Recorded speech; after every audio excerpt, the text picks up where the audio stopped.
Hey guys, I would like to explain today about oracles in QATS. Let's break down what oracles are, how they work, and how to set them up. Oracles tell your strategy when and why a specific block should run. Without oracles, your strategy won't execute, not in active mode and not during backtesting. You can add oracles either from the bottom panel or directly from the block. Just click the icon next to it. Real example. Let's say your strategy runs on a 1 hour time frame and you want it to trigger every hour at 00 minutes. To do that, first, go to the root block, the one that receives tickers. 2. Click the oracle icon and then add oracle. Here you'll see multiple oracle types: by price, by news, by time passed, time-based. In our case, we need time-based. Choose it, set the timer to 1 hour, and type 00 for the minutes. That's it. Now the root block will trigger every hour at 00 minutes, and all the blocks downstream will activate accordingly. Another use case.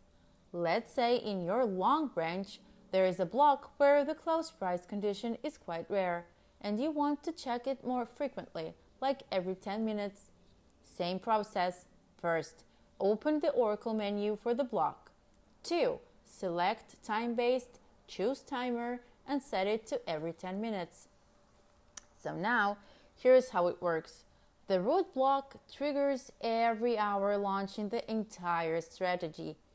Let's say tickers pass the checks and reach the deal entry block, but the entry condition isn't met.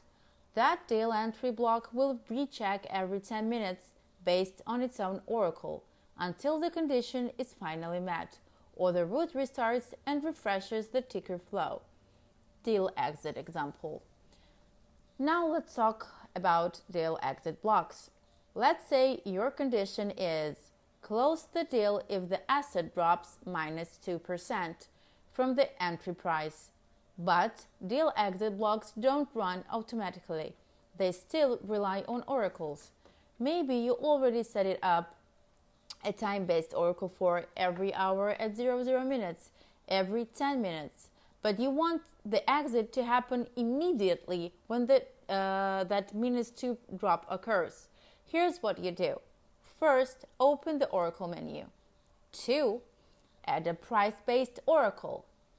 3. Set the condition current price is less than or equal to entry price minus 2%. The system will even suggest doing this when it detects such exit conditions. Once the minus 2% drop happens, this block is triggered instantly and the deal is closed right away. Bye guys, we'll see you at the next video with our explanation.